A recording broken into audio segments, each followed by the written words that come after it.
Pois moi boa tarde a todos e a todas. En primeiro lugar, gustaríame pedir desculpas por as incidencias técnicas alleas, teño que decir, ao noso coordinador tecnolóxico, que abondo fixo por solucionalas, pero, bueno, mañá aquí neste salón de actos vaise celebrar o Congreso da Muller Rural, e, bueno, pois tivemos que facer modificacións no sistema de emisións. Así que, eso, en primeiro lugar, pedir desculpas tanto ás persoas que nos están vendo dende as súas casas como ás persoas que nos acompañan aquí esta tarde. Para min é un honor dar a benvida pois a un novo encontro de Lugo Poética 2025, esta vez, esta tarde, acompañados de Xoaneira e Toño Núñez. Benvidos a UNED, que é a vosa casa. A Xosé Carlos, pois tamén encantada de darlle a benvida, porque, bueno, xa é un máis desta familia UNED e desta familia de Lugo Poética. Lugo Poética, como ben sabedes, é un ciclo que está concibido como un espazo en torno á palabra, e hoxe continúa medrando grazas a todas as persoas que nos acompañades e, bueno, tamén todos os autores e autoras que nos enriquecen coas súas creacións.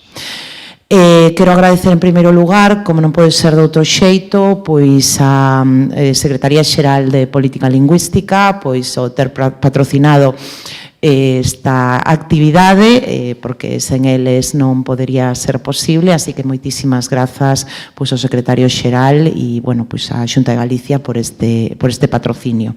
Tamén gustaríame ter unhas palabras para lembrar o agradecemento que lle teño que dar ao meu querido Xulio Xiz, ideólogo deste proxecto, porque grazas á súa visión e ao seu compromiso pois facemos que Lugo Poética sexa unha realidade e un referente cultural na provincia de Lugo e tamén en Galicia. Por suposto, quero lembrarme da excelente conducción que nos fai todas as tardes Xosé Carlos Ulloa, que nos leva da man co seu criterio, ca súa sensibilidade literaria e dedicación que enriquecen profundamente estos recitais poéticos.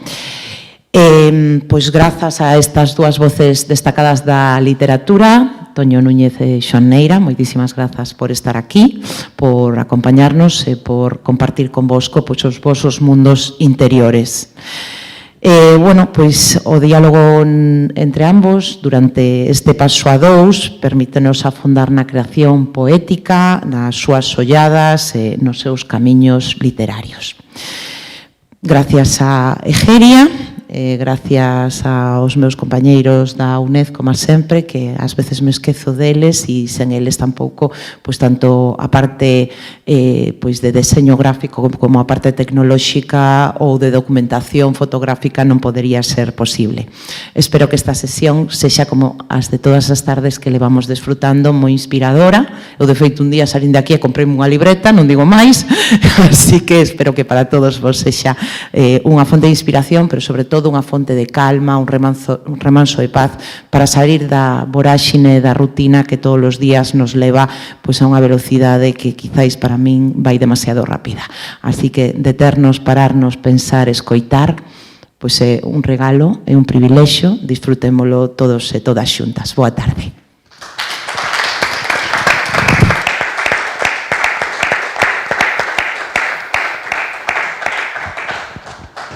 Bueno, este lusco-fusco, os poetas falan, os poetas van falar. E Lugo é poesía. Lugo, a nosa cidade, esta cidade eterna, cinguida a pedra escultural dos Césares. Civitas pétrea, historia viva, patria de dous mundos. Lugo, metade celta, metade romana, mestura castrexa e itálica, berce de emperadores e domum das nosas musas poéticas.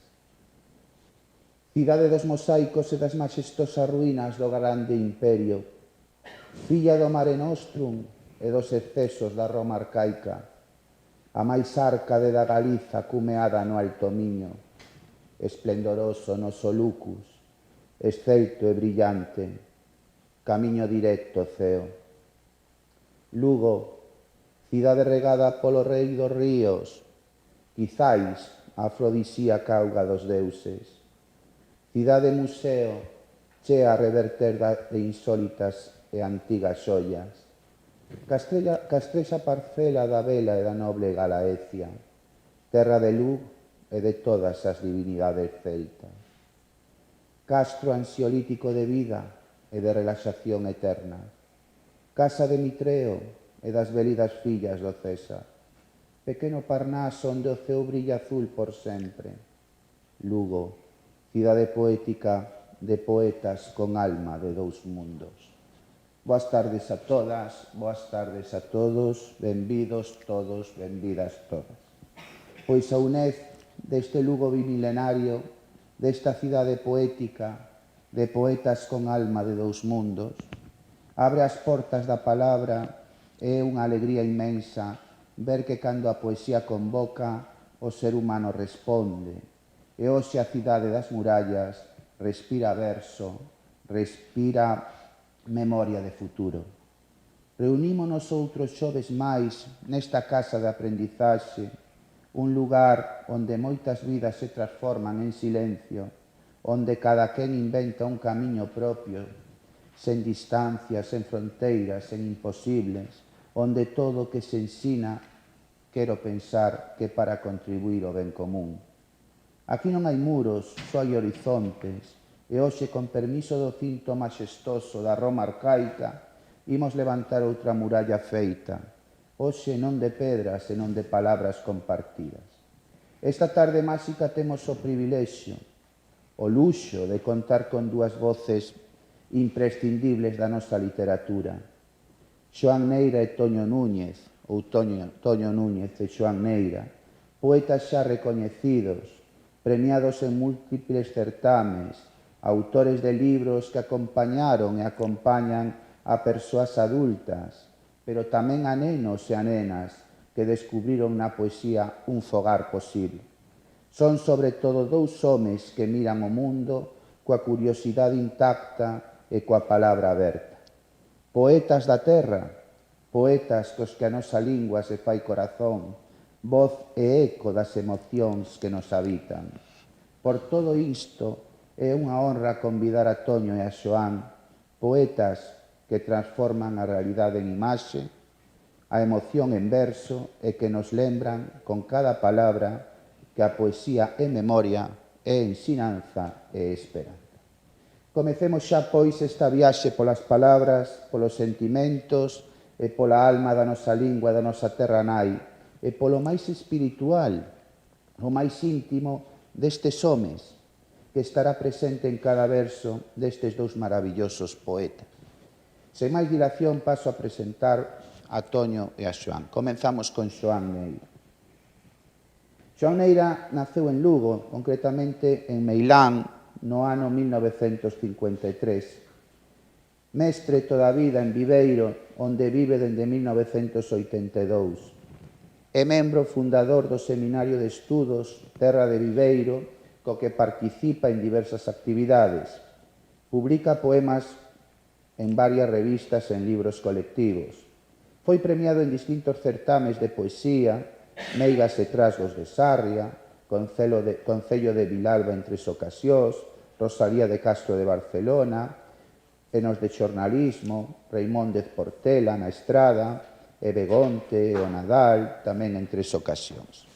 É autor dos libros de poemas Memoria e Soño, Nas varandas do Abrente, As 4 augas, Linguaxes e outras linguaxes. En poesía infantil é coautor do poemario musicado Recreos e autor de Xí de Cor, Farrapos de Nube, No cubil da lúa, Un niño no xardín, Xafarís, Gallola aberta, Calendario poético e Máxica lúa. Pois, Xoán, cando queiras, é o teu momento. Ben, boa tarde. Antes de nada, agradecer ao amigo Xulio Xiz a invitación para esta Lugo Poética 2025 e, de paso, tamén agradecer a UNED e a Xunta e, como non, a ti, Xosé Carlos, por a túa atención. E xa, sin máis, pois paso a ler, se che parece, a primeira parte. No, a primeira parte. Se queres dicir algo, quedou algo pendente do que eu dixen, queres dicir algo máis? Está correcto, sí. Non? Pois logo, agora paso a Toño. Toño Núñez, mestre xubilado, compaxina a escrita co activismo cultural e coa música. En xeral, é un home comprometido coa nosa terra, coa nosa cultura e coa nosa lingua. En particular, é un firme defensor da súa terra natal, Navia de Suarna, e do seu patrimonio, e por extensión, dos Ancares. Para nenas e nenos, ten publicados os seguintes títulos: O soño de Ángela, O señor mago e a folla, Macedonia de Froitas, As cores da vida, Amores de gato e rato, O pirata Metepata, Mago Goma, O monstro dos Ancares e Ana e a lúa lueira. Xunto con Xoán Carlos García Porral é coautor da colección Os Balbinos. Para público adulto é autor de Navia Nai, Poemas de amor en outono e do libro de relatos Mea culpa. Ten participado a maiores en máis de medio cento de publicacións colectivas de narrativa e de poesía. Tamén colabora ocasionalmente en prensa con artigos de opinión e mantén a sección Naviedades del Progreso, sección na que escribe sempre, sen periodicidade fixa, sobre temas relacionados con nave. Dende o ano 2019, é o coordinador de Xistral, a revista lucense de creación poética que edita a área de cultura do Concello de Lugo. Xunto co seu amigo Xosé Manuel do Castro, forman o dúo poético musical Conversos. Toño. Pois nada, tamén saudar, primeiro saudar e agradecer. Boa tarde a todas e a todos. O mesmo que fixo Xoán, pois é obrigatorio tamén pola miña parte agradecer fondamente o poder estar hoxe compartindo este momento de poesía e de confraternidade con todas e todos vós. E, en primeiro lugar, agradecer a Xulio Xiz, por suposto, que é o pai da idea, con todo o que iso significa, e por iso estamos aquí hoxe reunidos. Por suposto, a ti, vello xa amigo entrañable José Carlos Ulloa, que ademais, en realidade, hoxe correspondiría estar a ti recitando aquí, pero polas circunstanciais da vida, pois, relevaches a Xulio na condución deste recanto poético e ese oco, pois, convidaches-me a min a participar no teu lugar, polo tanto, como non, moi agradecido. Tamén, por suposto, a Ana Traseira apenas, directora da UNED, e a propia UNED por creer na poesía, no seu valor, e ofrecernos esta casa para compartir palabra poética. Pero tamén, claro, aos traballadores todos presentes ou que están traballando desde outro espazo que fan posible este Lugo Poética, non? Como non, as amigas e os amigos, familia incluso, que estades aquí compartindo con nós este momento. Espero non ter esquecido a naide, que é o típico en min. E nada, as túas ordes.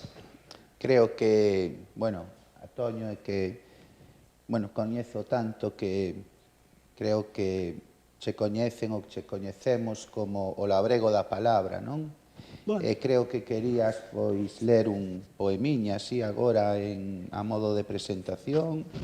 Sí, despois dese currículo, a mellor, o labrego da palabra, agora hai moitos poetas labregos, moitas poetas labregos, é unha cousa así como que a min me parece a idea de labrar, de sementar, eu hai tempo que deixes de ser labrego, pero sí que son desas persoas que creo que foi Rilke quen dixo que a infancia é a práctica do home e da muller, claro, e a min marcoume moitísimo esa infancia, esa primeira mocidade na aldea, cando os labregos eran outra cousa. Eu vivín o traballo dos labregos antes de que chegasen as máquinas. Por lo tanto, sigo aínda botando unhos regos á mão por non perder ese vínculo ca terra que un sente que leva tan tan dentro na súa esencia. E si, tiña aí, escribín unha vez para unha presentación unhos versiños e leos logo agora. Labrego da palabra. A ver, se non me encerello. Eu nacín na terra aló nos Ancares, onde as maceiras lles chaman pumares. En Vilameixide, de Navia Concello, botei a andar atentas, con medo. O pé do escano na vella lareira, mentres a avoa facía calceta. Ali aprendín a falar galego, galego do pobo, galego sinxelo. Eu nacín labrego de casa pequena, agora vou vello, lonxe da aldea. Vivo na cidade de pedra cercada, mais sementos regos, palabra a palabra. Esquecín dicir que, bueno, lóxicamente, isto sabe, ou ule, ou lembra a Manuel María, entón, efectivamente, era tamén unha pequena homenaxe a eses versos de Manuel María que dicían: toda a miña xente de labregos foi xunguidos á terra con xugo de boi, cos que tanto me identifico, non? Moi ben.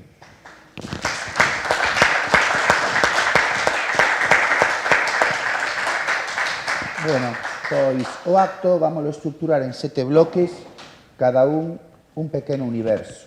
O primeiro bloque vai ser poemas para nenos, porque ambos os dous, bueno, pois son poetas, bueno, teñen bastante obra para nenos e nenas. Os poemas para nenos son un almácigo de curiosidade onde todo é posible, porque ninguén dixo que non. O segundo bloque, infancia e mocidade, territorios que quedan para sempre, mesmo cando creemos ter marchado. O terceiro, poemas da terra, esa Galicia nosa que abrigo e teimosía, granito, erva mollada, lingua que nos nomea. O cuarto bloque, poema do mar, porque ninguén pode vivir lonxe do que lle soñou a orixe. O quinto, poemas para a igualdade. Neste novembro necesario lembramos que o verso tamén é resistencia contra toda a violencia, contra todo o silencio. Sexto bloque, amor e desamor, esa bandeira que flamea, medra, esmorece e aínda así non se rende. E por último, poesía social, a que abre os ollos, incomoda, pregunta e ás veces, só ás veces, consegue mudar o mundo. Pois que comece a viaxe. Bloque 1. Poemas para nenos. E abrimos este bloque coa mirada fresca e inocente da infancia, con versos que nos invitan a soñar, a imaginar e a rir. A poesía para nenos non só é un agasallo para os pequenos, é un recordatorio para todos nós, de que a maravilla e a curiosidade nunca deberían abandonarnos. Cada palabra que escoitaremos hoxe devolverános a alegría de descubrir o mundo con ollos novos. Xoán, creo que nos vas ler ou vas nos recitar coplas e outras métricas, non si? Sí, certo. Boa parte da miña obra vai dirixida aos rapaces. Desde logo, recolleu un amigo, grandísimo amigo, Armando Requeixo, na súa escolma a Gaiola Aberta, os 50 millores poemas para nenos. Hai que ter en conta que para nenos hai que escribir chegándolles moi ao corazón, despertando os seus intereses e con rimo e incluso con rima, non sempre, porque senón pensan que non é poesía. Vou ler 6 composicións breves. O outono.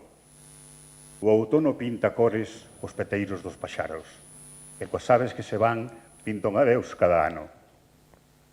O outono deita alfombras de follas aos nosos pés, para lembrar que caduca a nosa vida tamén.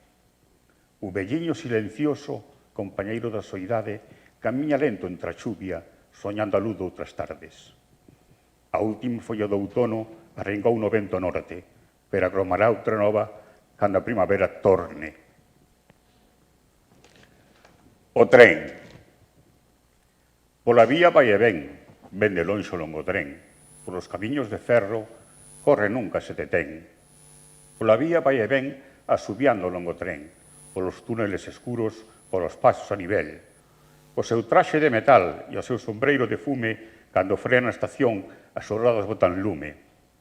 Pola vía vai e ven, vai para lonxe o longo tren, polos camiños de ferro quere chegar a Toalén. O tren viaxa ás estacións dos soños. O terceiro é o recreo. É a hora ferido recreo, o patio do colexo énchese de nenos, rebumbio, balbordo, boureo, xogos, carreiras e berros. Unha bandada de paxaros reboa alegre na mañá. Axiña remata o recreo, regresan á aula os nenos, suorosos, cansos, contentos. O patio do colexo fica no silencio baleiro. A bandada de paxaros prega as súas ás. Os cabalos. Galopan os cabalos no monte e as crinas ondean o vento, libres, esveltos, elegantes. Rinchen os cabalos no curro e os poltros apertan a grea, áxiles, nerviosos, elegantes. Corren os cabalos no hipódromo e os xinetes suxeitan as rendas, potentes, veloces, elegantes. Lévame cabalo bulideiro, coñecer o mundo enteiro. O carrusel. Xira e xira sen parar, cabaliño de madeira, cabaliño de colores, non te perdas. Volta e volta sen cesar, cabaliño de colores. Sube baixa, vai a xeira. Trota e trota, cabaliño, polas nubes, ata as estrelas. Corre, voa. Xira e xira, volta e volta, trota e trota. Que hoxe hai festa, que hoxe é feira. E por último, o avó. Está triste o meu avó, ás veces séntese só. Paseamos polo parque mentras me conta un conto, unha man no seu caxoto e a outra no meu ombro. Sentamos xuntos nun banco, miremo moi pensativo, collo a man e dame a tenrura dun sorriso. Fálame das nosas cousas, de soños e de ilusións, compartimos un segredo guardado nos corazóns. Regresamos cara a casa coas estrelas e a lúa, alumeando lembranzas na súa fronte de enrugas. Está ledo, meu avó, xa non se sente tan só.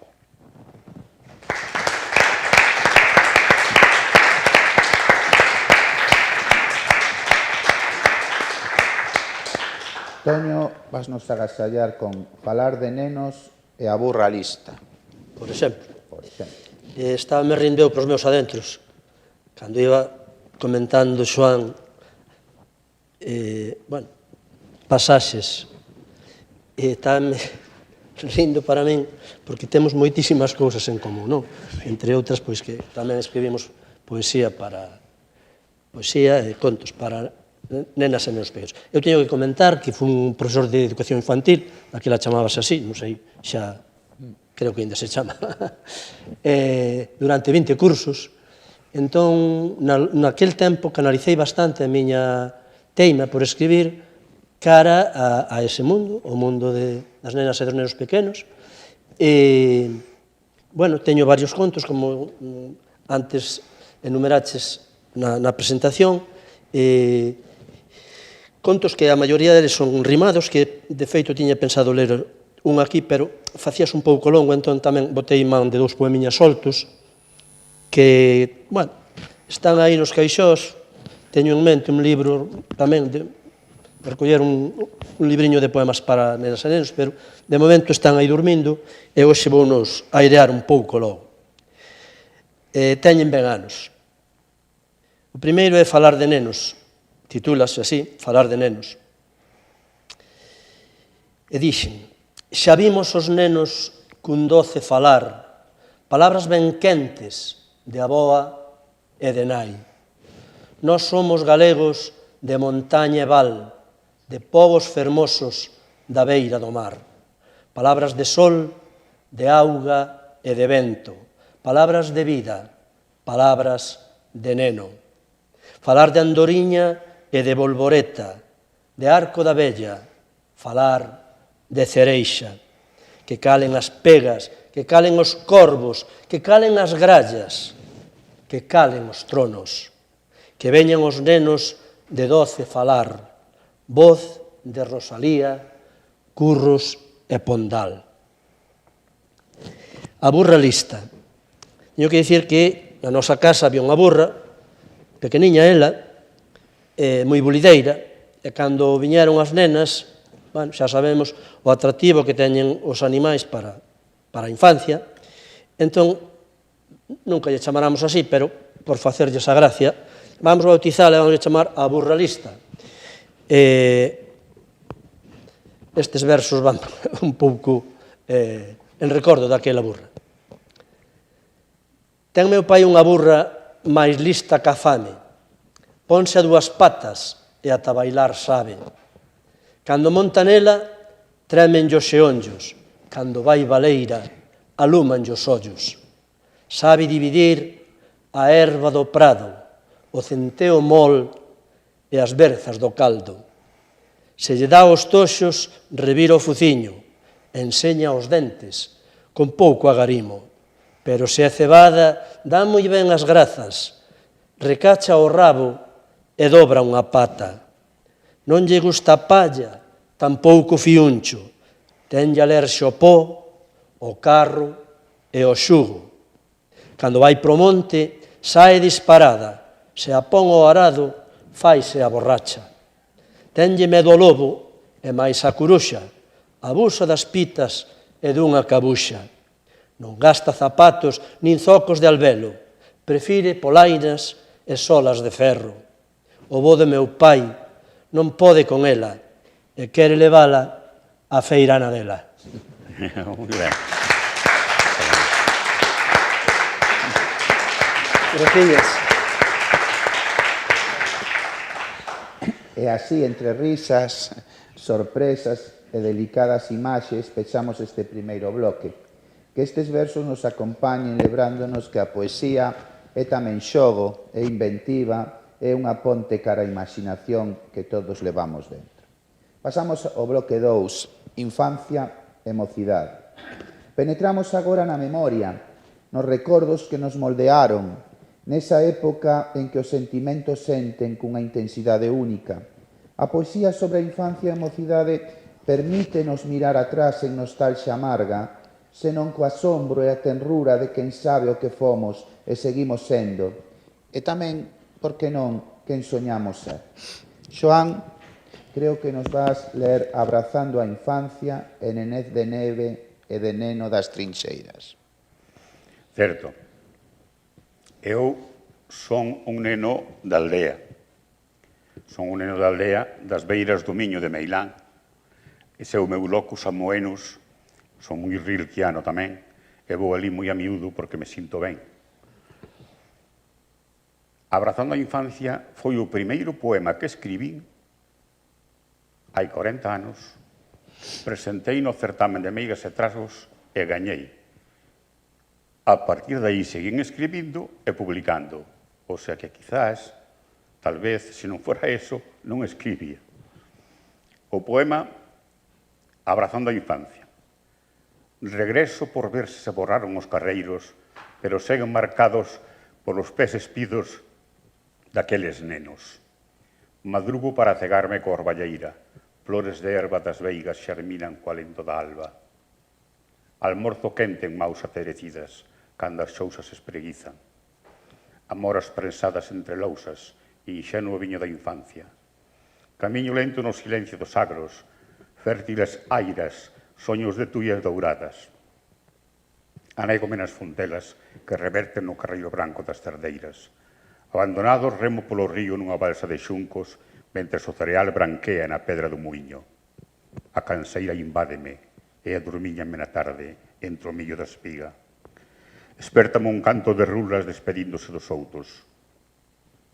Erva sesteada que se deita na gadaña do solpor craviñada polo pai. Perfumes de mazás en sol de ervas, corentoso postre de perago, inundan os cuartos. Na casa preparo unha merenda doce, pan amolecido en leite recén muxido. Ía a luz encarnada no carreiro de poñente, soprando na frauta de ameneiro que o bo me fixo na última primavera. A lúa protectora deixame acariñar as primeiras estrelas no río, peixes máxicos que se escorren, xogan hoxe noutras augas. A voz temerosa da nai chámame na noite mentre o subiu do tren invítame no recordo da aventura. Retorno pensativo entre os morcegos. Un vento quente leva as canas dos foguetes. Mañá a soar campás de festa. Dormireime pensando na nena que pillaba comigo saltóns. Mañá repasaremos os retratos de familia por ver se nos recoñecemos. Despois, eu quedo abrazado á infancia, territorio sagrado da alma, para sempre na memoria. Ben,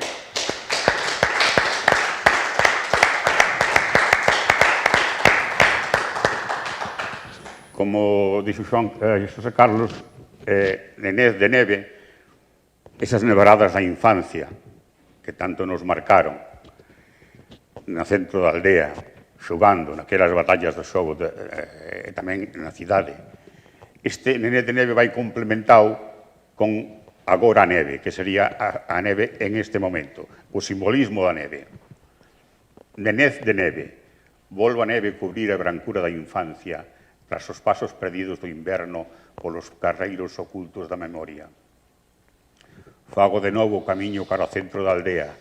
Na encrucillada entrego unha batalla de xogo que se derrete entre as mans. Regreso aterecido á calor do lume da casa, chama acesa do soño, e descubro, aínda na brancura da noite, pegadas de nenos. E o complemento sería a neve agora. Aquela neve da nenez, tan pura e máxica como a infancia inmaculada, semella regresar outra vez. Esta agora pousa nas miñas pálpebras que xa cansas e abaixadas senten a leve folerpa. Volve para termar dos soños agora que xa murcha o brillo dos meus ollos. Aquela non fería a luz, era todo fulgor. Esta manca alma, onte todo brancura. E de Neno nas trincheiras é unha referencia dolorosa dun mestre que tuve na escola primaria, brutal, dunha mala besta que pegaba moi forte, e escribín de Neno nas trincheiras, na primeira escola preto dun cuartel. Cando neno, no tempo da escola, da letra con sangre entra, habitei as trincheiras, fuxindo da brutal mando mestre. 3 meses perdido no laberinto, entrenando manobras militares, cos pés na lama e o xeo na alma. Pronto aprendín a dura lección da vida e a soidade no campo de batalla. Cando me descubriu o inimigo, unha presa de ortigas tive por castigo. Aínda me proen as vexigas na memoria cando escoito o balbordo dos nenos na hora feliz do recreo.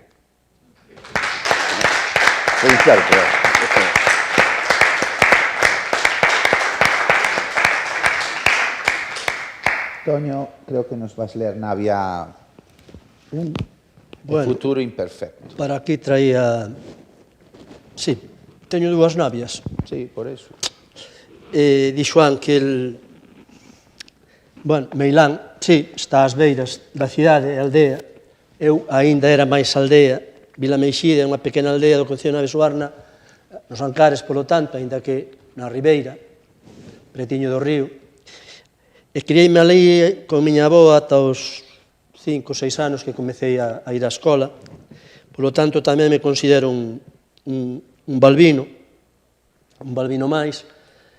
Era o único neno que había na aldea, nunca me aburrín.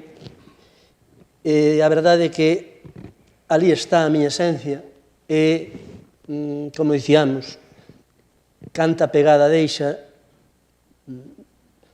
esas primeiras experiencias de vida que, cando de maiores imos perdendo a memoria, o último que se borra son aquelas primeiras vivencias, non?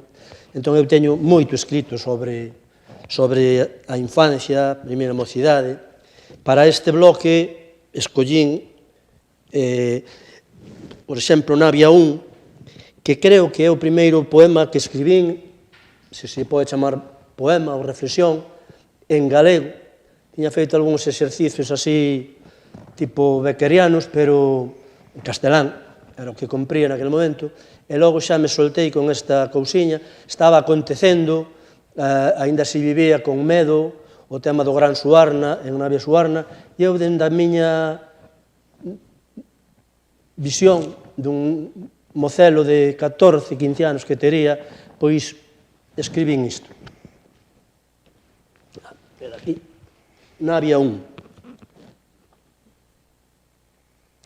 Entreteso sillada nun recanto de Galicia, expira un pobo esquecido que morre pola injustiza e sen ilusións de ser redimido da ameaza coa cubilla, da ameaza do Gran Suarna. E logo, podría contar unha anécdota que é un tanto reveladora de como a maneira de aproximarnos a calquer tipo de manifestación creativa condiciona enormemente a nosa vivencia desa obra, non? Estes versos, cando era adolescente, xogaba nun equipo, en vez de bolsa de deporte, porque era un pouco de moda, porque tamén os que tiñamos menos posibilidades adquisitivas, pois saíanos máis barato, utilizaba de bolsa de deportes un macuto daqueles de lona que se vendían no rastro. Deume por escribir estes versos naquel macuto, e nós entrábamos, eu era cadete, me imagino, daquela, entrenábamos co equipo de maiores, que xogaban en segunda división, había un equipo moi bon, xa con mozos feitos e dereitos. Entón, un día no vestuario, entrenábamos xuntos, algún daqueles mozos se parou a ler estes versos, e dixo, ostras, quen escribiu isto? Castelao? Dixo, non, eso é meu. E, dende o momento que dixen que eso é meu, aquelo xa non tivo ningún valor. Entón, era unha anécdota. E vou vos ler outro que titulei Futuro Imperfecto, que tamén volvemos á infancia, aos recordos. Entón, ese futuro imperfecto é porque xa nunca volverei a ter. Non se trata de vivir mellor ou peor, pero aquelas vivencias quedaron atrás. Entón, de aí veu este futuro imperfecto. Xa non volverei a Vilameixide en primavera. Xa non volverei gozoso a apañar por xuño as cereixas á lameira. O meu barrelo de neno, o meu barrelo. Nin as castañas no outono, nin as noces das nogueiras, nin dos pumares as mazás primeiras. Ulos seus prados, ulas súas leiras, ula casa do souto, que foi delas? O meu planeta de neno, todo o meu planeta. Xa non volverei a Vilameixide en primavera, a Sunavia, o Canto, a Rebordela, a Granda, as Cruces, a Prumarega. Mudaron as searas a pan en barbeitos vizosos de toxos e xestas, de caxigas, de carpanzas e silveiras. Ulos carros cargados de vida cara a unha morte sen tregua. Tan só quedan as pegadas das rodeiras no leito lítico dos camiños desertos, poboados de baleiro e de ausencias. Ulos mollos, os marrotos e as medas, aquel olor a erva seca e a fornada recén feita. Só a quedou a fonte, só o naval a monte, só as paredes que me acolleron cando sempre era inverno. Só a quedou xa e sen lume a paleolítica lareira. Sos quedaron o escano, o guindastre, o tres pés, o pote, a garmalleira, as andoriñas no portal, as cochosas na figueira, as vacas, as cabras, as ovellas, sós, en Freixís, Fermín e os avós, no regazo da nai terra. Soa, deixeite soa, miña querida aldea.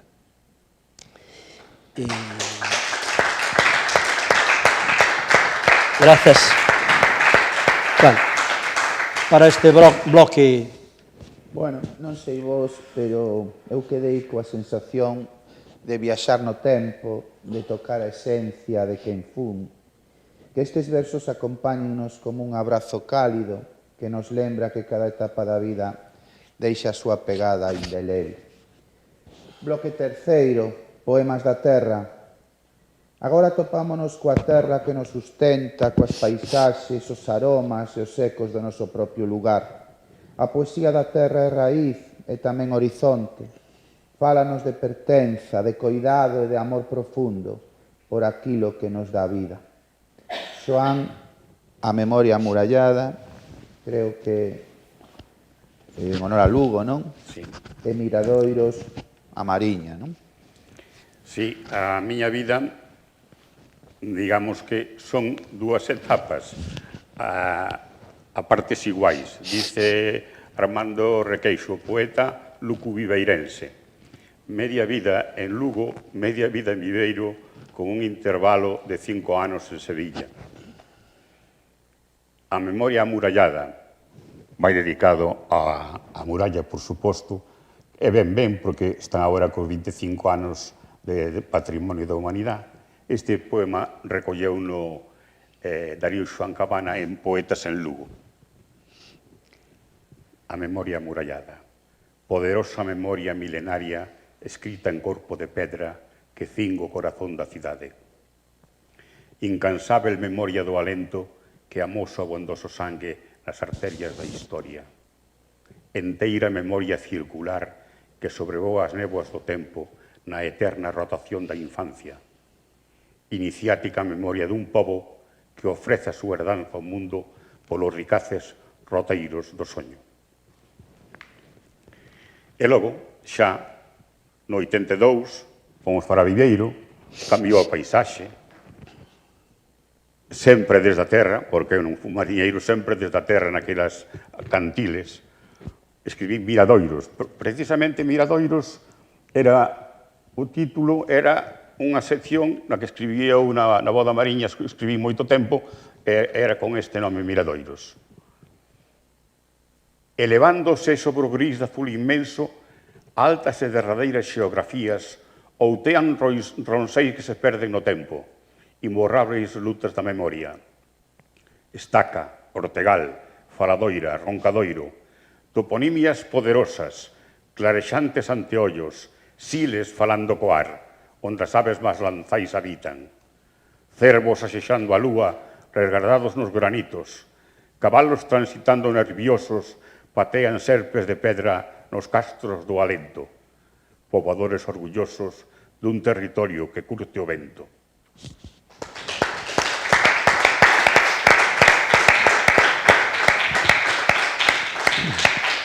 Toño agora creo que nos vai ler Navia 2 e Patacas.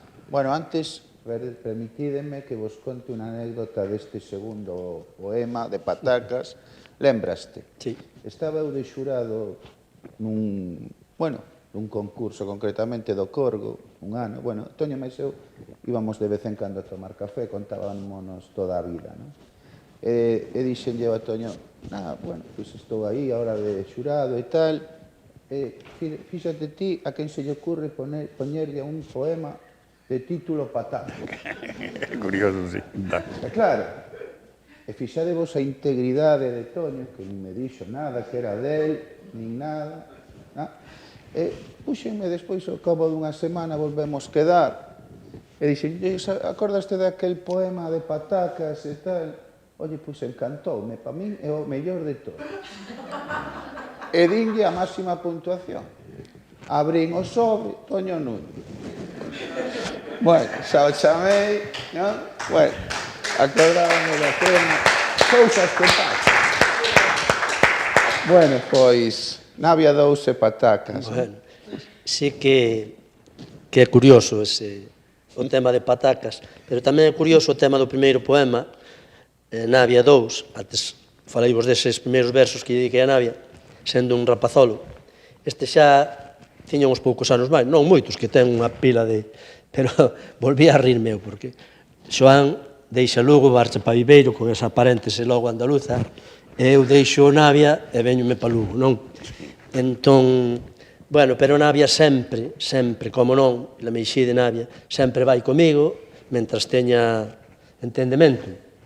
Entón, non che vou dedicar Patacas, vouche dedicar Navia 2 porque tamén sei que che gusta, porque además é un poema que está musicado e gustalle tamén moito a canción. Entón, bueno, permítesme a licencia de dedicarche ese Navia 2. Un prazer.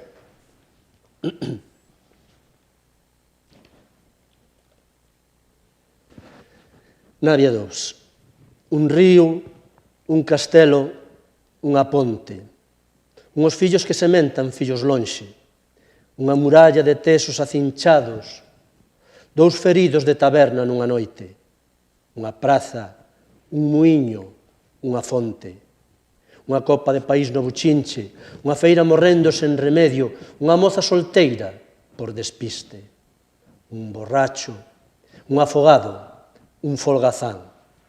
Un cemiterio lóbrego en pena sinceira, unha paisaxe parda no setembro, unha paisaxe rexa en primavera, unha igrexa, un cura, unha campá, unha muller lavando no alargo, unha troita collida no curveira, un inverno longo, como a un parto, unha viúva, un vello, un tolo, unha xeada amoreada 20 días, unha porta pechada ás 11 da mañá, un fatado de cais de romaría, un neno, unha vaca, un pranto, un pescador coa cesta ao lombo, un burro tirando dun arado, unha estrada retorta, un papo roibo, un neno, unha vaca, un pranto, un encoro que ha de vir unha noite, uns veciños armados de berros, uns políticos decidindo dende lonxe. Un neno, unha vaca, un pranto. Unha agora de vellos e de mortos, de esquecemento e de abandono. Un porvir negro como a un corvo. Un neno, unha vaca, un pranto. Navia, un pobo, o meu pobo.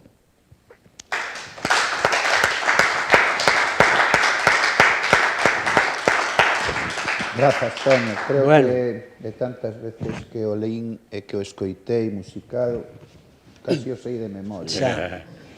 Eu non. Pois, Eu non sei nada de memoria. pataca. Imos cas patacas, que, bueno, sí, é un título, como el ben me dixo, que é raro que alguén lle puxese a un poema de título patacas, non? Pero para min significa moito as patacas. Eu fago unha poesía que non é moi fácil, xa o comentábamos cando preparamos un pouco a intervención, unha poesía bastante híbrida, que non se axusta en poemas curtos, a mellor sí, pero cando é un poema un pouco longo, e este é longo, pois non se axusta moito a Marcos. Entón, pode ser un poema de amor, pode ser un poema existencialista, pode ser un poema social, non sei, isto é un pouco, un híbrido. Bueno, leva unha dedicatoria significativa, que vou ler, que di isto: a Manuel Rivas, ese mago da palabra, por falares coa terra, e por sacares a meu pai e a nosa burra, cargada de remolacha para os cochos, naquel teu programa, esta es mi tierra. Elas comían patacas, e eles tamén, a todas horas, no almorzo e na parva, o xantar e a cea, como come recordos a nostalgia. A todas horas, eles e elas amaban infinitamente a terra, como os meus dedos aman incertos o derrego outonal e dondo do teu lombo. Acariñaban a terra a puñados como a tolos, co amor dunhas mans encalecidas pola xeada da vida. Na elegancia sublime do rego, na delicadeza mística do suspiro, ou no erótico xesto de cuspir nas mans e seguir, outro pouco ao ritmo do xílgaro que habitaba o pomar que o avó Xosé plantara no pórtico da eira, a son do hórreo a 4 augas, o ritmo acompasado da ixada. Como ben dixo Rivas, elas e eles falaban ca terra, e a terra daballes patacas e floreaba en primavera como florearon os teus beizos cando me bicaron aquela vez primeira. E tecían soños, eles e elas, deitados no escano da indómita lareira, pero sempre chovía a gallerón polos soños.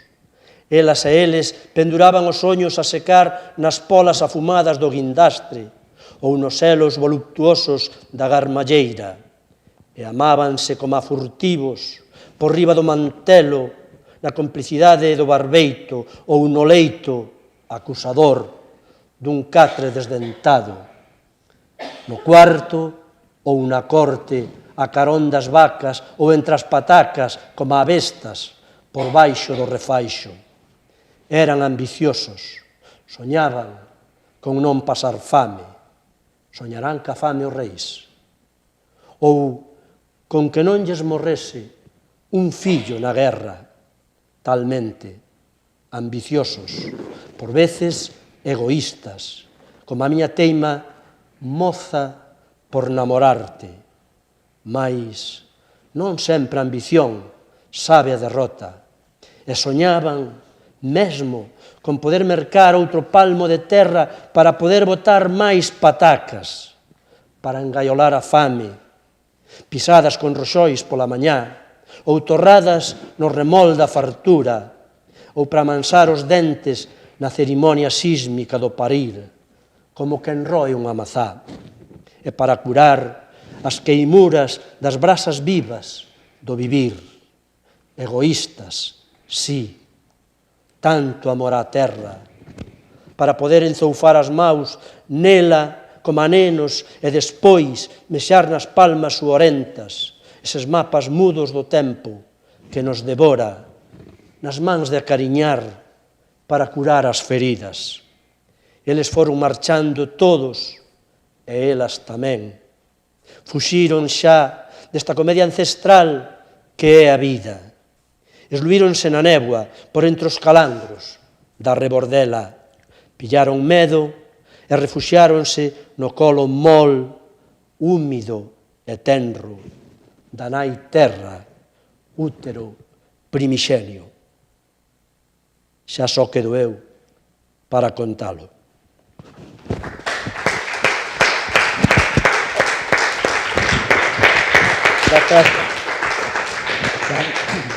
Cando lín ese poema por primeira vez, nunca escoitara a palabra parva, acordo meu, e preguntara o significado que se a coñecer, pero eu nunca escoitara. Bueno, para mí era moi familiar. Xa, pola zona, o texto lógicamente. empregábase, aquí a Saín da Parva. Bueno, pois pechamos este bloque sentindo e latexando coa terra nas nosas propias veas. Que estes versos lembrenos que somos parte dun todo máis amplo e que as nosas raíces dannos forza e conéctanos coa memoria e a beleza do mundo natural. Vamos ao bloque cuarto, poemas do mar. Mergullámonos agora no mar, ese mar eterno, ese mar infinito, fonte de misterio e de reflexión. Penso que todos os poetas escribiron algún poema ao mar, non? Cada onda, cada brisa, cada salpicadura de espuma convértese en verso e a poesía do mar lembranos a forza, a liberdade e tamén a serenidade que podemos atopar na súa contemplación. Xoán, creo que vas ler un só poema en 4 tempos e das últimas lúas. Si é un poema en 4 tempos, é a vida do mariñeiro nas súas fases da vida e nas 4 fases da lúa. Este poema recolleu no Luz Pozo na súa revista Clave Orión e, por sorpresa, mandoumo. Das últimas lúas. Lúa nova. Nas brétemas da nenez, o corpo envolto en sabas de algodón de escuma, co rolo das ondas e as caricias da brisa de seda, adormece, protegido polo halo da lúa, anel de xis pintado na fiestra. Comeza en insegura andaina da terra auga, paseo bautismal na xalana de cores nos días de vagar do pai. Soñando estrelas e sereas, xogan nenos de bronce entre as barcas do areal, tentando as mareas. Cuarto crecente. medrou a devoción de Grumete no amor á herdanza. É unha promesa á rapaza, ser o patrón da barca grande, a pomba. Daquela, a lúa veleiro branco navegaba no misterio da noite, lento transitar salpicando soños nun mar de lenzo. E os dous na beira-mar sopraban levemente a favor de vento para non desfacer o engado desafiando o mencer. Lúa chea convocou no alba en preamar, largou amarras de espera sen reparar en temporais. Longas travesías no calendario de follas arrincadas mesturaron nidios, horizontes e zobras, vaguas de salduro e patelas cheas empapándose de auga e ceo. A ela encollíase a alma entrolladas e pregarias nos incertos días de ausencia. Vagaba pola praza do Porto mirando de esguello o monumento náufrago. Xa, curtido por todos os ventos, con todas as lúas esculpidas na pel, nos milleiros de ronseis borrados no tempo, chegara a hora de rematar tantas ingraduras. Acolleu-no gozoso a branca casa, recostada fronte á ría, co xardín en flor e unha aperta prolongada. Agora pasea as tardes en silencio polos arredores do mar. Cuarto minguante. O corpo vello achégase no solpor paseniño á beira, e docemente escorrega entre os dedos o sal que o tempo disolveu con tanta preamar. Agora, vello e neno, ollan outra vez o mar da ilusión, tenrura no reencontro. Regresa, adiviñando outra lúa nova mergullándose nas ondas.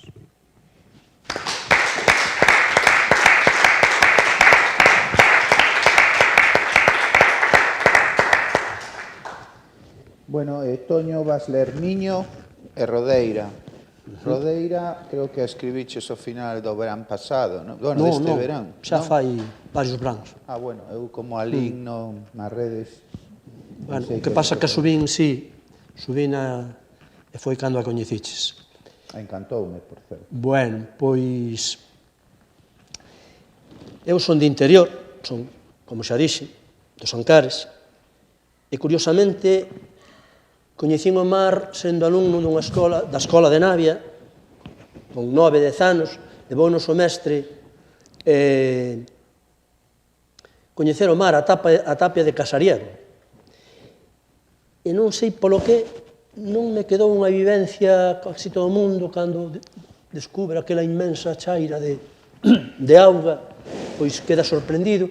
E eu, dende logo, no meu recordo non quedou unha vivencia así moi intensa. Lembrome máis da Alameda da Fonsagrada ou dos xardíns da Veiga, de Vegadeo, cando íamos de camiño, que fixemos 2 paradas, e para min, que viña dali, daquel recunchiño de Navia e de Vilameixide, aquela Alameda pareceume algo inmenso, e os xardíns de Vegadeo, pouca cousa agora cando os vexo, pero impresionaronme.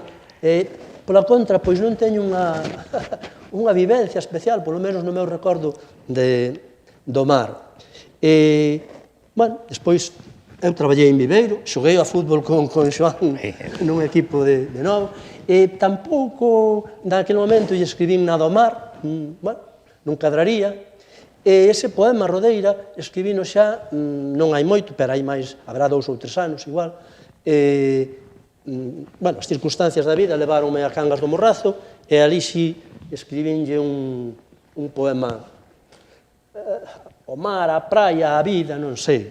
Pero antes o meu mar, cando cheguei a Lugo con 11 anos, que daquela marchábamos, deixamos a casa familiar, e quen quería estudar, ou sea, as que éramos da aldea, viñámonos con 10, 11 anos, 12, para Lugo a estudar. Entón, o meu mar foi o Miño. Eu viña do Navia, que é un río, para min, moi significativo, moi entrañable, pero, claro, comparado co Miño, pois... Bueno, non sei que trapalladas ando facendo aquí co micro, que xa o desmontei unha vez, a ver se o amaño así. Entón, vou vos ler un poema que titulei así, Miño, un mar pequeno, pero que vai dar ao mar, polo tanto. Das entrañas da irimia pedregosa decidiches un día alborexar, para chairas e vales conquistar, no teu canto de fonte rumorosa. Esta terra de fragas bretemosa, que sucas vitorioso ata cimar, deixase amante a loumiñar pola tua man lene e sedosa. Foise contigo moi cedo avó, unha tarde de inverno sen pardais, e deixoume no barrelo, orfo e só. Escolleu as túas augas sensuais, cando a vida se volveu un negro nó, e regresou ás orixes siderais. Esquecera dicilo, meu avó suicidouse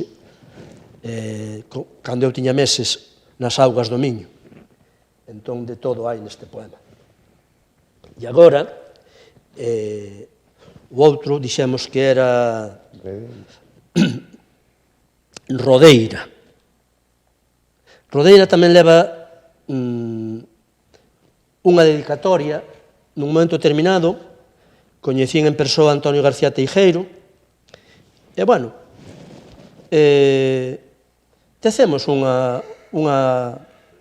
home moi sinxelo, moi amable, e de cando en vez quedamos para tomar un café, cando vou para Cangas, cruzo a ría, e vémonos con ele. Entón, nese momento, pois, cando escribín este poema, dicín dedicarlo, e leva esta dedicatoria. Antonio García Teijeiro, admirado e entrañable amigo. Rodeira.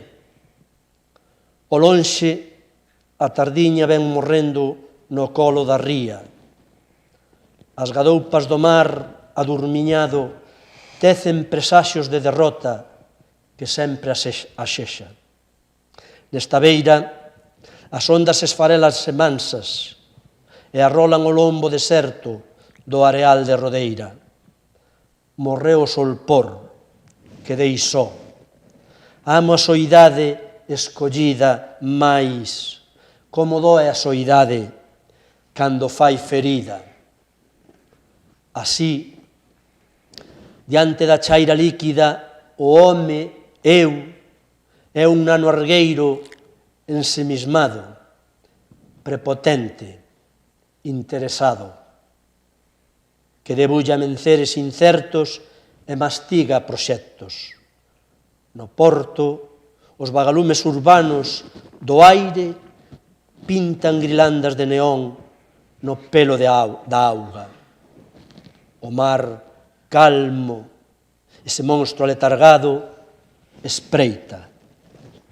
Nun xesto temerario, fixo os meus ollos nos ollos negros do mar. Son fermosos, como ollos de muller meiga. Como engaiolan eses ollos. E fico así, cativado, un tempo sen medida, á deriva. De súpeto, uns foguetes intrusos feren a noite que medra e estragan a maxia sublime do momento. En Darbo hai festa, non corre o tempo. Receosas, unhas campás tocan o tango azul da despedida. Mañá volverá o balbordo de pés nómades en peregrinación cerimoniosa a Ningures, na procura dun futuro insondable. E debuxarán mosaicos de pegadas efémeras na alfombra húmida de area, para que xoguen as ondas nenas a borralas do mapa. Mañá, no forte, alguén quentará café e encetará con maniotas de desamor unha nova singradura. Mañá, nas pontes onde morre o Bouzós, as gaivotas espreguizarán a mañá e expurgarán na baixamar o areal lamacento na procura das pegadas inmorredoiras de María Soliña. Xa non estou só. A son do pirulo, dous corpos famentos devóranse tenros. Eu morro de envexa. Onde van aqueles tempos? Badalada a badalada eu morro. Mañá, erguereime con mal sabor de boca e pensamentos parricidas. Mañá, cando o lea, poida que asasine este poema, que é de amor. Mañá.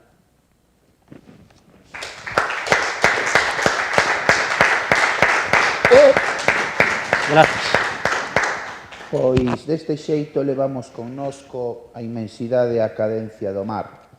Que estes versos escoitados de Xoán e de Toño inspírennos a movernos coas súas mareas e sentir con intensidade e a deixarnos levar pola corrente da vida. Bloque quinto, poemas para a igualdade. A poesía tamén é xustiza e compromiso. Neste bloque escoitaremos versos que nos falan de igualdade, de respeto e da dignidade compartida. Palabras que nos convidan a reflexionar e a actuar, porque a poesía pode ser un faro que ilumina o camiño cara a un mundo máis xusto. Oxalá sexa así. Xoán, vas ler Muller e as redeiras. Sí, Muller parece un poema panfletario, pero creo que nunca está de máis. Nai, filla, irmá, compañeira, muller, non lle levantes a voz porque se equivoca a túa boca. Non lle levantes a man, serás só un machista desprezable. Non a maltrates pola túa propia dignidade. Non murches os seus sentimentos, non manques o seu corazón, nin magoes a súa alma. Non provoques unha soa bágoa nos seus ollos, só bágoas de emoción.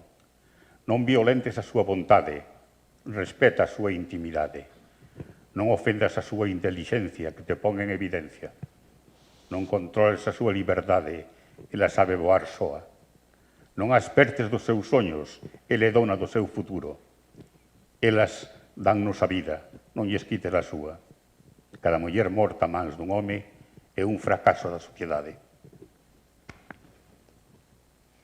E agora leo as redeiras cando cheguei a Viveiro, máis concretamente a Celeiro, aquelas mulleres enloitadas, cosendo as redes, mulleres rexas, bravas, e dediquei este poema, as redeiras da noite, as mulleres do mar. Tecen os fríos fíos da brétema con duras agullas de salitre mentre almodian naufraxios e incertezas. Cosen a memoria rota do mar, unha puntada na rede e outra no horizonte, rosmando rotas de soidade. Ventan temporais nos chíos das gaivotas, elas non esperan o botín. Os seus rostros teñen o xesto rexo dos que agardan desde a beira que as mareas lle repare tanto sufrimento. Só soñan coa buguina da derradeira arribada. Habitan ausencias nas pequenas casiñas recostadas fronte á ría, cas pupilas dilatadas de ronseis. As redeiras do norte atan solpores e amenceres, e nun fondo salaio sorben o océano. As redeiras da noite esfollan a rosa dos ventos, temerosas do pétalo sinistro. As redeiras da noite teñen as mans cheas de nubes, os ollos cegos de luz, e un golpe de mar bate continuamente no seu corazón. Moi ben, Juan.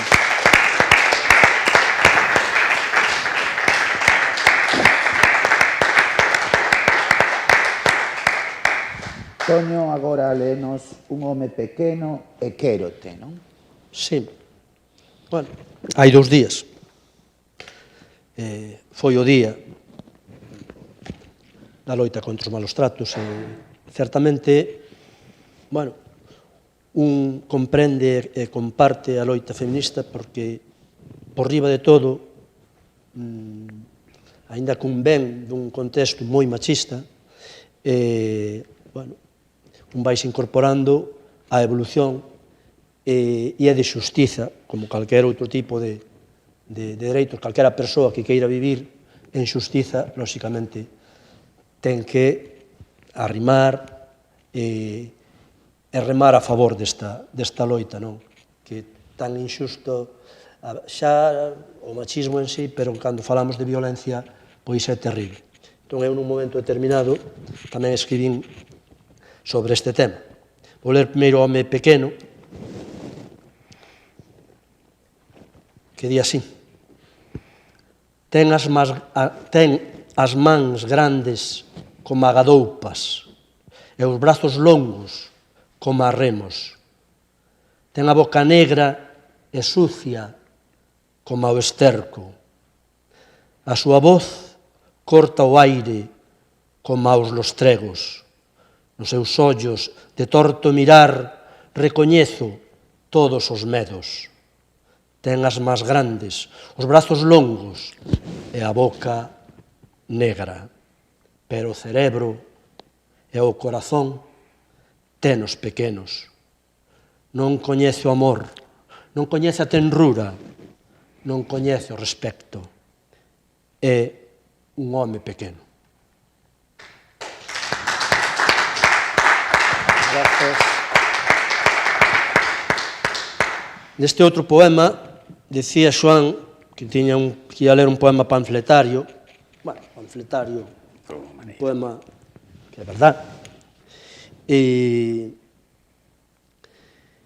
eu, cando xa esa violencia se desata e remata en asasinato, é terrible, non? Entón, o mellor, sacudido seguramente por algunha vivencia destas que un día e outro día escoitamos nos medios ou alguén próximo, e vin escribir isto que xa ten anos tamén. Titulei no Quérote, é un pouco forte.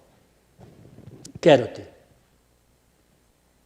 Velaí outra volta do rodicio, xa chegou.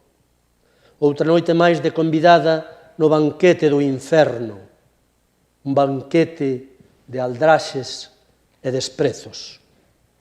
E como a sempre o alcohol, ese veleno que amansa as feras, ou volve heroes os pailáns, é manancial de tolemia. Xa renxe tatexa a chave na pechadura.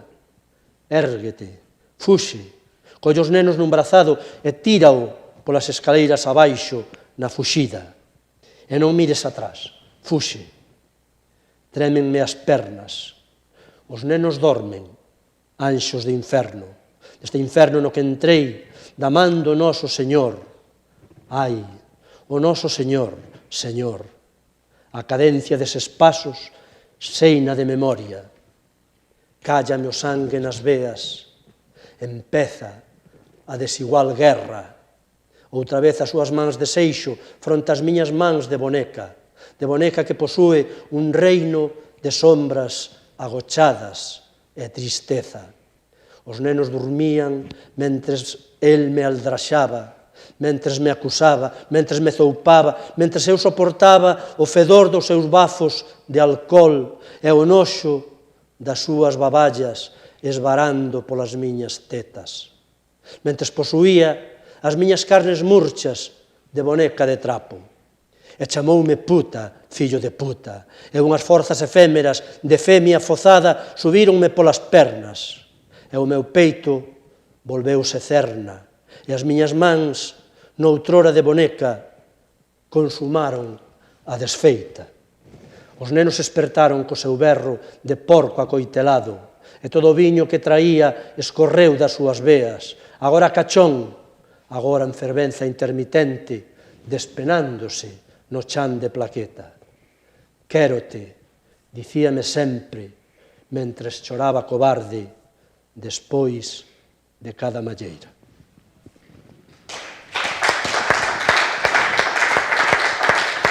Gracias.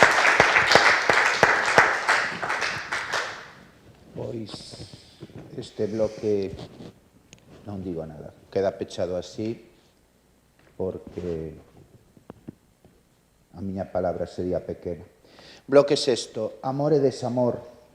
Agora penetramos no territorio do corazón, na emoción máis íntima e complexa, o amor coa súa luz e coas súas sombras, e tamén o desamor coa súa lección silenciosa.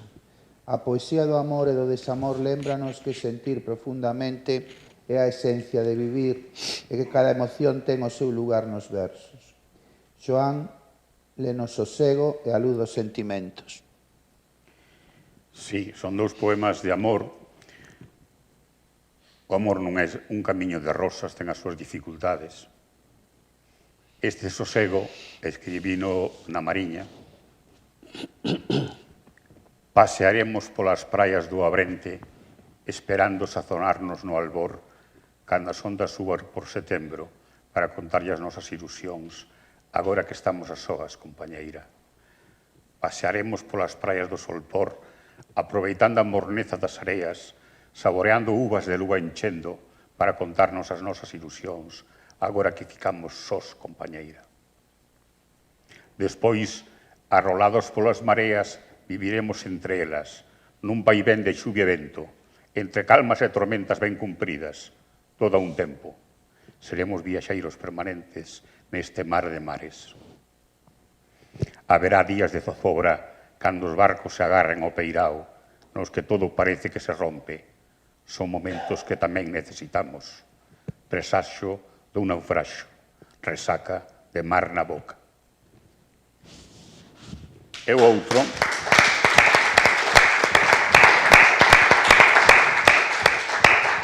vai dirixido especialmente a miña compañeira Ángeles, por tanto amor, a luz dos sentimentos.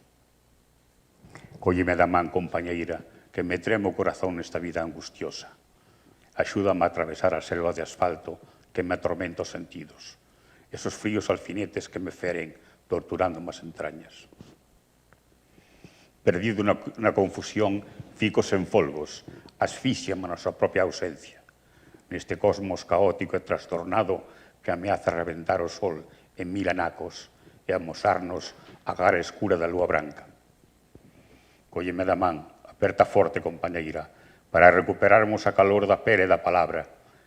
Agún vencer tentamos regresar, orientármonos cara ao tempo e o lugar das verbas sinxelas e cotiás, dos sorrisos e os contos compartidos, como cando empurrábamos o medo fora do corazón da casa, abeirándonos nos cuartos quentes da noite.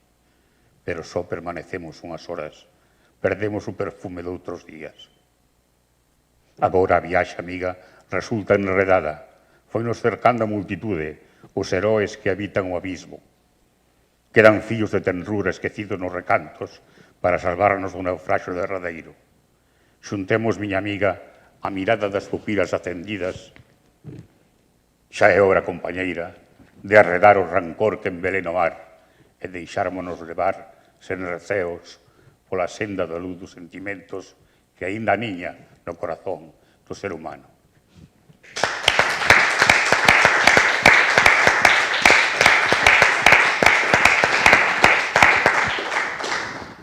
Toño, creo que vais ler Meu pai é comunista, adición. Bueno, eu teño unha especie de libriño de poesía de hai xa... En realidade, quixen facelo para celebrar o medio século, saquei este libro en autoedición, despois circunstanciais tamén, impediron que saíse naquele momento e tardou 5 anos en ver luz, titúlase así, Poemas de amor en outono, aínda que aquí a palabra amor é un amor total. Hai bastante desamor, bastantes poemas de desamor tamén no libro, e o amor logo no máis amplo sentido da palabra. Vou ler primeiro un de amor filial que lle dediquei a meu pai. Meu pai era un home moi apoucado que non quixo sair nunca do seu curruncho. Tiñan a entrada para mercar un piso en Barcelona, tiñan a entrada dada, e a última hora foi cobarde, non deu saído da casa. Cheo de débedas, xa casi con 40 anos, viuse na obriga de marchar, de emigrar á Madeira dunha maneira clandestina, sin papéis, para tratar de, solventar aquelas débedas que o acubillaban, que nos acubillaban. Sei o que significou para el aquilo, eu tería 14, 15 anos, esa vivencia chegoume moi fondo e escribín este poema. Tituleino así, é un poema cargado de ácida ironía. Meu pai é comunista, que parece que quer levarnos por un sitio e igual non. Meu pai é comunista, meu pai non vai á misa. Meu pai traballa os domingos. Meu pai é comunista. Meu pai ten unha fouce, comunista. Meu pai ten un martelo, marxista. Meu pai ten un arado de pau, leninista. Pero tamén ten unha vaca, capitalista. E 4 fillos que manter, masoquista. Meu pai arrea feixes de toxos, gadaña a erva de curveira, bota e recolle a colleita. Meu pai ergues ás 6 da mañá e vai plantar pinos para o Icona.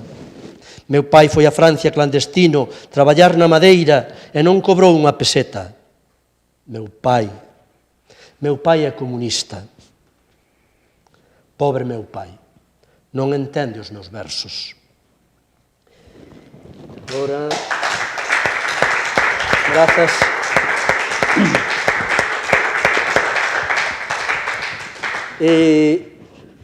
Xoan tamén lle dedicou un poema á súa compañeira, pois eu non vou ser menos, agora xa é un amor máis convencional. A miña compañeira chamase Juncal, escondeuse. Ai, non. Sí, escondeuse, sí.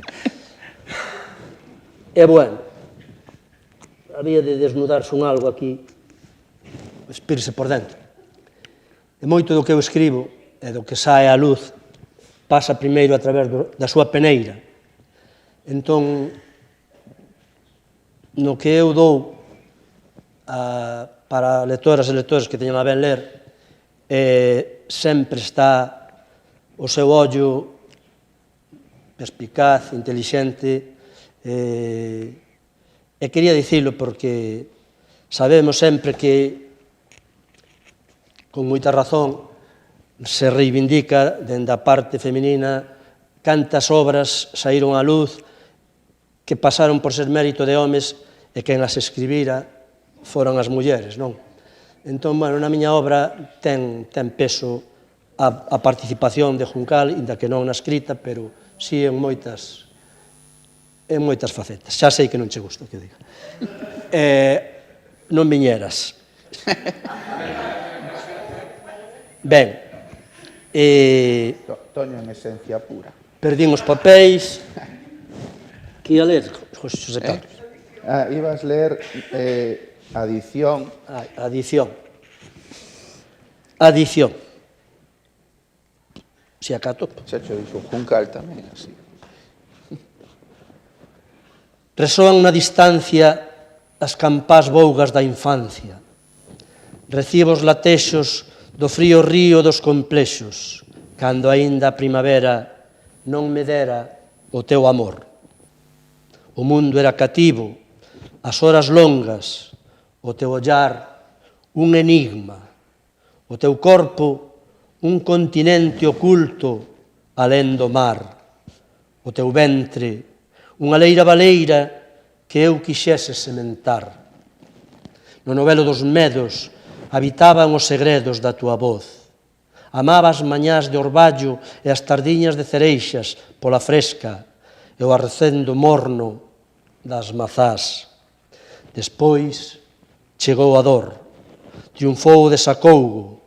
No solpor da adolescencia medrou o buraco azul da ausencia. Entre a frouma da fervenza dos complexos inzara o desamor. Mais a puxanza do desexo xa era un clamor. Por detrás dos tesos da frustración asomou o sol da túa mirada.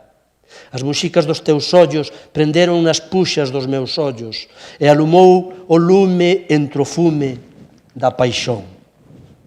Sucumbiu o silencio os acordes da túa voz e inventamos o amor. O teu corpo no albor vestiuse de muller.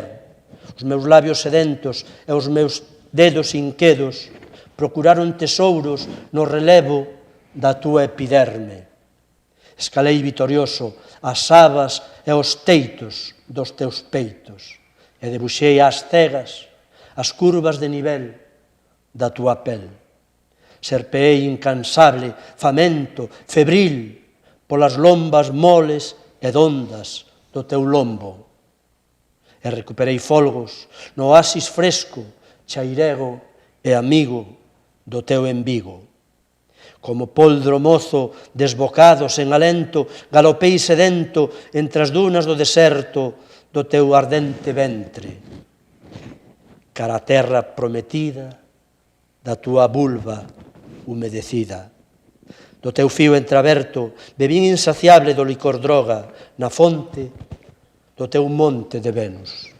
Vehemente, guerreiro, penetrei a cima cova da vida, ata que a fin, inexperto, baleireime todo por dentro. E derrotado, piquei o teu cabelo alporizado en son de paz. Daquela, a fin, o sexo deixou de ser desexo e caín indefenso na túa adición.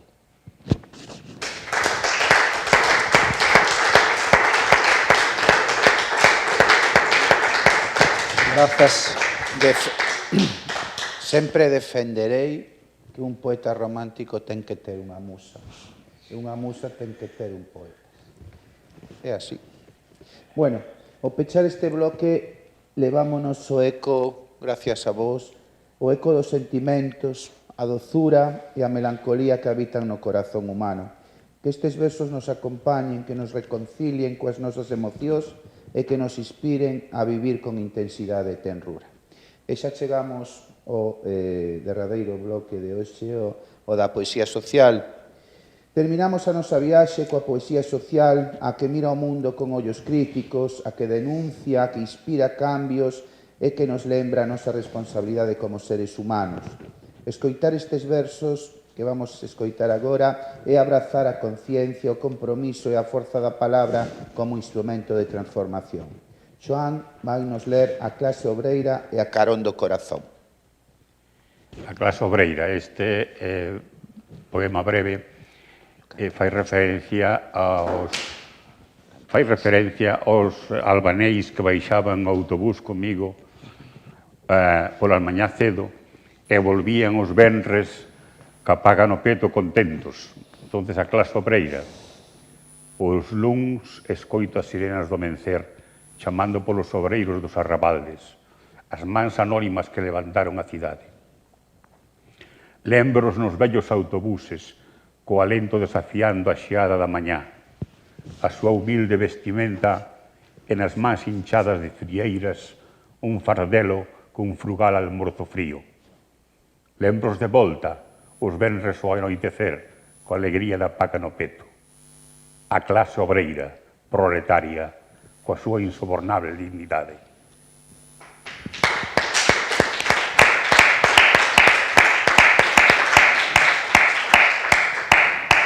E xa por último, leo o poema A carón do corazón, a ver se teño alento para lelo, é un poema moi forte.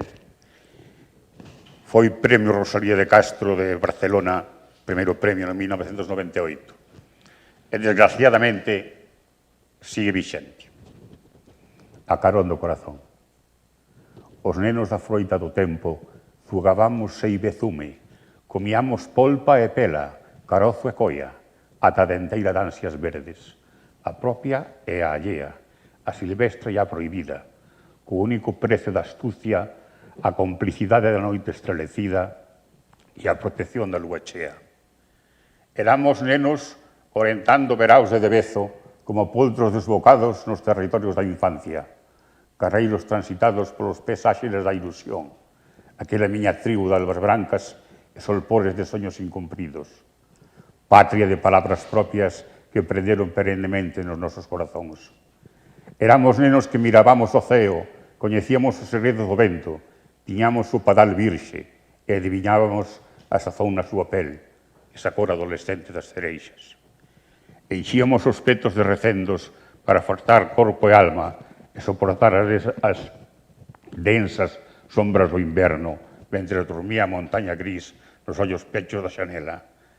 Cando medraba a soidade do vento no teito do inverno, mentre se aterecía a vida no centro da aldea, cando os ollos eran lumeiras na noite e o soño estéril sin estrelas. Agora, somos só calzos transeúntes, desplazándonos con torpes movimentos pola memoria do río da nenez, Non coñecemos a rotación das flores nas estacións. Só plantamos árbores de enfeite nos paraísos de cemento e de neón, mastigando o verme da cobiza para saciar a vaidade desta era. Agora, no reino da opulencia, non saboreamos. Comemos froita pelada nos repletos manteis das nosas mesas, mentres os fillos vagabundos dos arrabaldes, perdidos nas cidades labirínticas, cos petos cheos de miseria, rebuscan no lixo as nosas obras. Hai outras infancias co corazón fendido, a dos herdeiros da guerra, que comen area seca e respiran aire de metralla, sen padal, sen petos, nin sentidos. Son unha lúa morta en cada caso. Eses nenos do silencio que nos miran inmóviles, crávanos o seu destino nos ollos, feríndonos a escasa conciencia que nos queda para sobrevivirmos nun calafrío entre horror. É hora de que as mans valeiras peten no peito do egoísmo dos amos deste mundo, con eco clamoroso que calará as súas bocas, queimando as palabras de papel de pólvora, onde tamén se esconde a nosa cómoda cobardía. E a fin plantaremos nas cinzas das súas entrañas árbores de vida que florezan nos vizosos hortos destes paraísos terreais, deitando abondosos comes de froita do tempo a ninguén negados para acabar con tanto pecado capital e medrarmos a carón do corazón.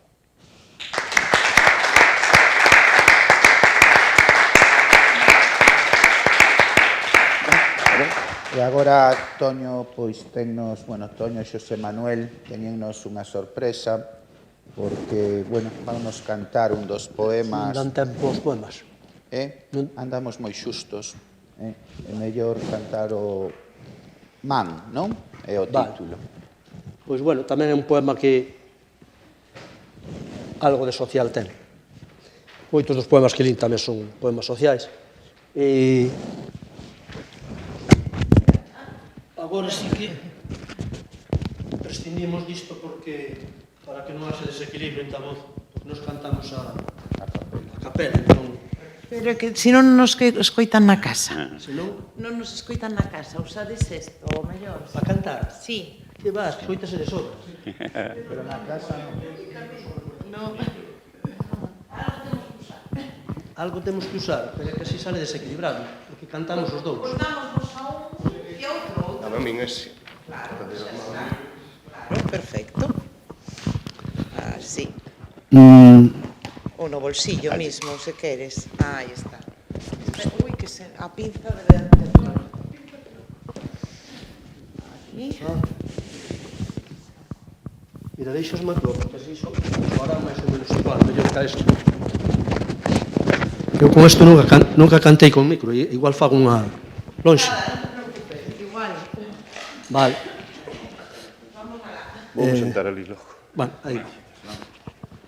Vamos sentar aquí. Bótate para ali, para a esquerda. É a mesmo sitio cos casos. Entón, deixa. Estou feito a... Só escoito por este lado, entón... Eu son como aquelas vacas que cando as xuncían só araban se as poñían a un lado. Temos unha pila de... Temos un montón de problemas. Sí. Primeiro agradecer que... Todo é... Veñen todos da vellez. Arrímateme un pouco que... Teño medo. Dicir que este texto, este poema, puxolle música hai pouco Xosé Manuel do Castro e témolo por pinzas. Andamos os dous ca gorxa feita un trapallo e despois de falar tanto, a min falar vaime moi mal para a voz, pero necesito a chuleta, como sempre. Isto xa cociñarás ti como ves. Queda moito carregado. Non sei ningún poema meu de memoria. E este é breve, pero Xosé Manuel deu unhas cantas voltas. É un poema que cando lín apeteceume porlle música porque é como unha... fai homenaxe a unhas persoas un pouco esquecidas últimamente. Vai dedicado a un pai. Vai dedicado a un pai e titúlase eso, Man Amiga. Veremos como sale, porque gustanos ensaiar con público a según sala, a caída.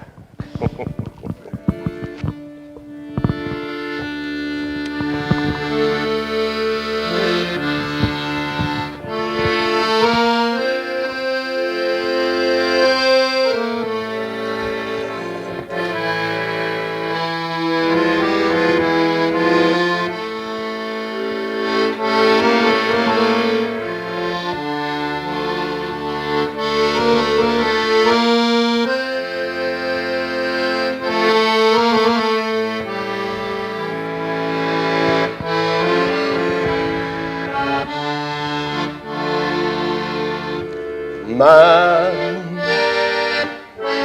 de tempos escravo, feita moza antes de tempo, no ver cedos prado, feita moza antes de tempo, no ver cedos prado.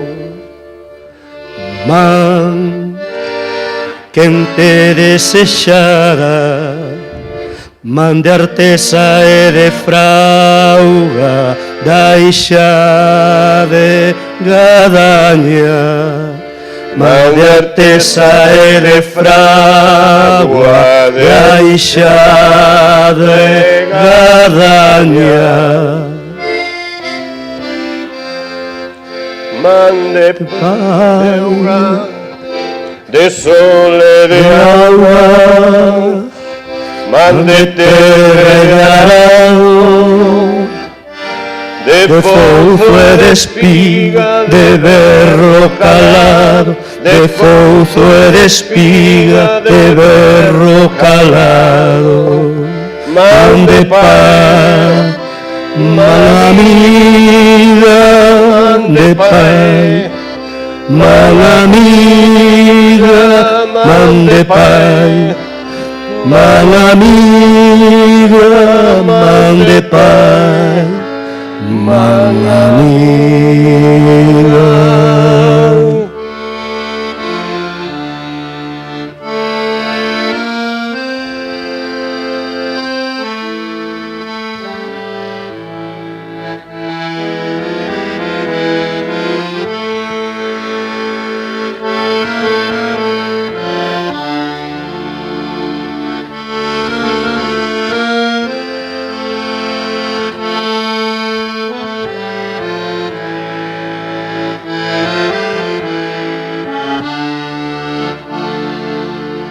Man de migración clandestina, de azoute de orelladas, de aveiro e de caricias, de azoute de orelladas, de aveiro e de caricias. Man de artesa e de fragua, de aixada e Gadaña, man quen te desexara, de aixada e Gadaña, man quen te desexara, de sol e de agua, man de terra e de arado, de fouzo e de espiga, de berro calado, de fouzo e de espiga, de berro calado.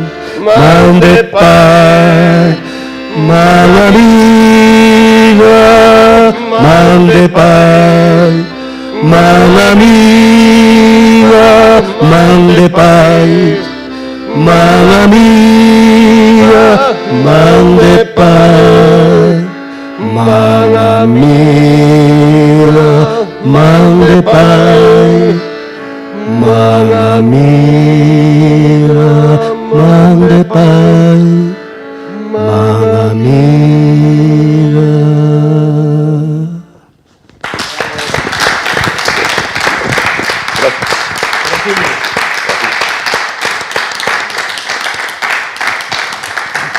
non hai nunha tranco polo medio, Que boa como é parella fai habitual. Podremos mellorala un pouco. Que boa parella fai a música e a poesía, non? Ben, vamos pechar o acto. Cando chegamos, Lugo agardaba en silencio, coa muralla abrazando o tempo, e o miño recordándonos que todo flúe. Agora marchamos un pouco distintos, porque hoxe escoitamos palabras que deixan pouso, versos que non se van cando remata a tarde. E así chegamos ao final desta viaxe polas palabras, polos sentimentos e polos ecos da nosa terra e do noso corazón. Durante estes bloques escoitamos a mirada curiosa da infancia, a memoria da mocidade, a forza da terra, a inmensidade do mar, a luz da igualdade, o latido do amor e a voz do compromiso. Cada verso foi un pequeno universo, un espello do que somos e do que podemos chegar a ser. Pechar este acto non é simplemente calar palabras, é deixar que os ecos delas sigan a vibrar en nós, que cada emoción se transforme en reflexión e que cada lembranza se faga aprendizaxe.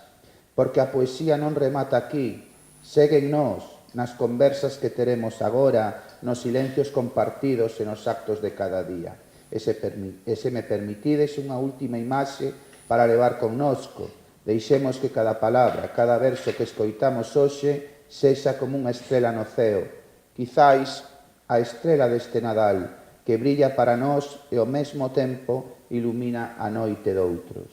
Que a poesía nos siga guiando silenciosa e firme, lembrándonos que a beleza e a verdade que nos regalaron Xoán e Toño e Xoán, poda vivir dentro de cada un de nós e dos nosos irmáns. Moitas grazas e feliz noite poética.